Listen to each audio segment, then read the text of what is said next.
Put everything aside for a moment and think. Look at the most dangerous men in history: Caesar, Machiavelli, Marcus Aurelius, Napoleon. None of them were dangerous by nature. There was a moment, a single moment. Until that moment, he was an ordinary man. Then something changed. And after that change, the world was never the same again. What was that moment? They were afraid, but they acted. Now stop and think. How many times have you been afraid? How many times have you hesitated? How many times were you about to take action, and that voice came from within, quietly, but like a sharp knife? You're not ready yet. What if you fail? What will people think? You can't do this. And what did you do? You froze. That voice thought it was protecting you, but what did it actually do? It trapped you. And that's where it all begins. Because the dangerous man isn't the one who silences that voice. It's the man who keeps walking even while hearing it. Machiavelli wrote, "Danger isn't overcome by waiting. It's overcome by walking through it." Today, I'm going to teach you that passage. But first, let me say this. This channel shares truths like this: why we freeze. Everyone freezes at some point, and no one talks about it openly, because freezing, it feels like a sign of weakness. It's embarrassing, it's unacceptable. But here's the truth. Freezing happens to even the smartest people, even the strongest people, even the most successful people. The difference is, what do they do when they freeze? But first, we need to understand why we freeze. When the brain detects danger, it does something. It goes into survival mode. And this mode was programmed thousands of years ago. Back then, danger was real. A lion, a hostile tribe, starvation. But today, danger is a presentation, a job offer, a decision, a step. The brain is still sounding the same alarm. It's still sending the same message. Stop, there's danger, retreat. And you heed that alarm. Carl Jung wrote, "Courage is not the absence of fear. It is the decision to move forward in the face of fear." Freezing is the brain's way of protecting you. But that protection, it no longer helps you grow. It stops you. And a man who is stopped cannot be dangerous. How the most dangerous man thinks. Let me paint a picture of two men. Two men stand before the same opportunity, the same risk, the same uncertainty, the same fear. What is the first man thinking? What if it doesn't work out? What if I fail? What if people laugh at me? What if I lose everything?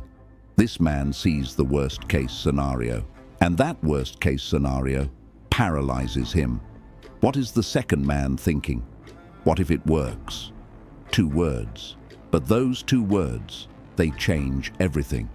The dangerous man isn't a pessimist, but he isn't an optimist either. The dangerous man, he's a realist. He knows that every step carries a risk. Every decision has a cost. Every move carries the possibility of loss. But he's also aware of this. Inaction also has a cost. Standing still also carries a risk. Waiting also entails a loss. And that loss, it's invisible, silent, slow, but it accumulates. Marcus Aurelius wrote, "You don't know how much time you have left, but wasting this moment, it can't be recovered." The dangerous man knows the value of time, and that value, it drives him to act. The fear of being seen, the greatest nightmare.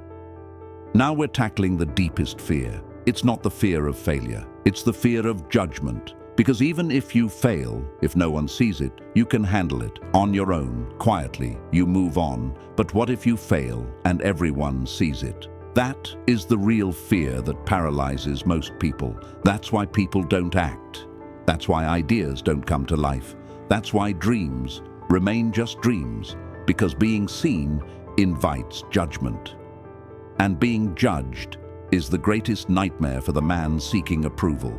Now stop. What did we learn in the previous video? You don't need approval. Others' judgments don't define you. You determine your own worth. The man who internalizes that lesson, He isn't afraid to be seen, because he's no longer dependent on the audience's reaction. That man steps onto the stage. Maybe there's applause, maybe there isn't. It doesn't matter, because that man isn't stepping onto the stage for approval. He's stepping onto the stage for his mission. And the man who steps onto the stage for his mission, that's the man who has become dangerous. Machiavelli wrote, "The man who fears being seen has already lost before the battle even begins." What does the dangerous man's move look like? The theory is nice, but the battlefield is different. I'm giving you real-life scenarios. At work, you've had an idea in your head for years. Big, bold, maybe even crazy. You're about to speak up in every meeting, but you hesitate. It's not the right time yet. What does the dangerous man do? He knows there's no such thing as the right time. He puts his idea on the table, firmly, clearly, without apologizing. Being dangerous is not a trait, but a necessary decision. Now I'm going to tell you the most mysterious truth. Being dangerous, it's not something you're born with. Machiavelli wasn't born dangerous. He was exiled. He lost everything. He was tortured. And in that darkness, he made a decision. Should I stay silent or should I write? He wrote. And that writing is still being discussed 500 years later. Marcus Aurelius was born an emperor, but being an emperor didn't make him dangerous. The decision to confront his own weaknesses every day, that's what made him dangerous. Napoleon was a short Corsican, but one day he decided, this world is too small for me. I will expand it. They all started at the same point, a decision. And that decision was, I'm not waiting anymore. I'm not waiting for conditions to improve. I'm not waiting for people to understand. I'm not waiting for the right time. I'm not waiting for permission. Now, here, from where I am, with what I have, this decision transforms the ordinary man into a dangerous man. And this decision can be made at any moment, including right now. The dangerous man's impact on the world. I'm confronting you with the final truth. The dangerous man doesn't have to change the world, but the dangerous man changes every environment he enters. How? With his silence, with his clarity, with his resolve, by not waiting for approval, by walking forward despite his fear, because these qualities are rare, and what is rare catches attention. What is rare creates an impact. What is rare is remembered. The people around him sense something. They don't know exactly what it is, but they sense it. This man is different. This man doesn't waver. This man is dangerous. And that feeling creates respect, creates trust, creates attraction.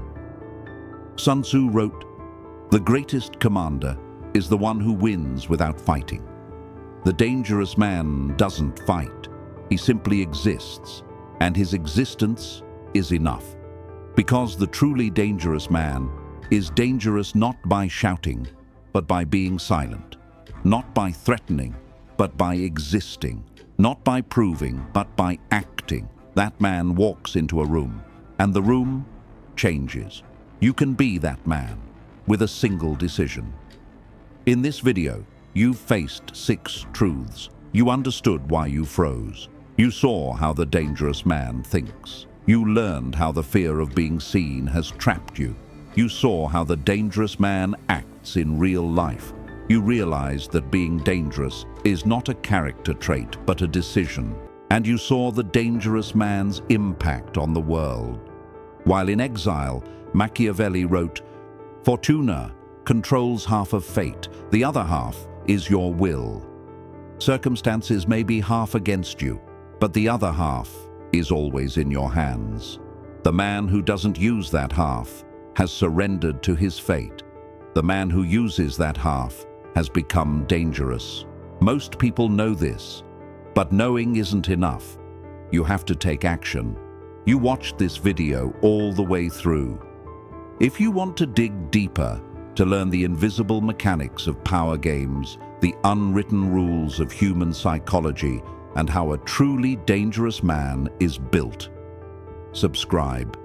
Turn on notifications, because the next video goes even deeper. Final affirmation. Write in the comments.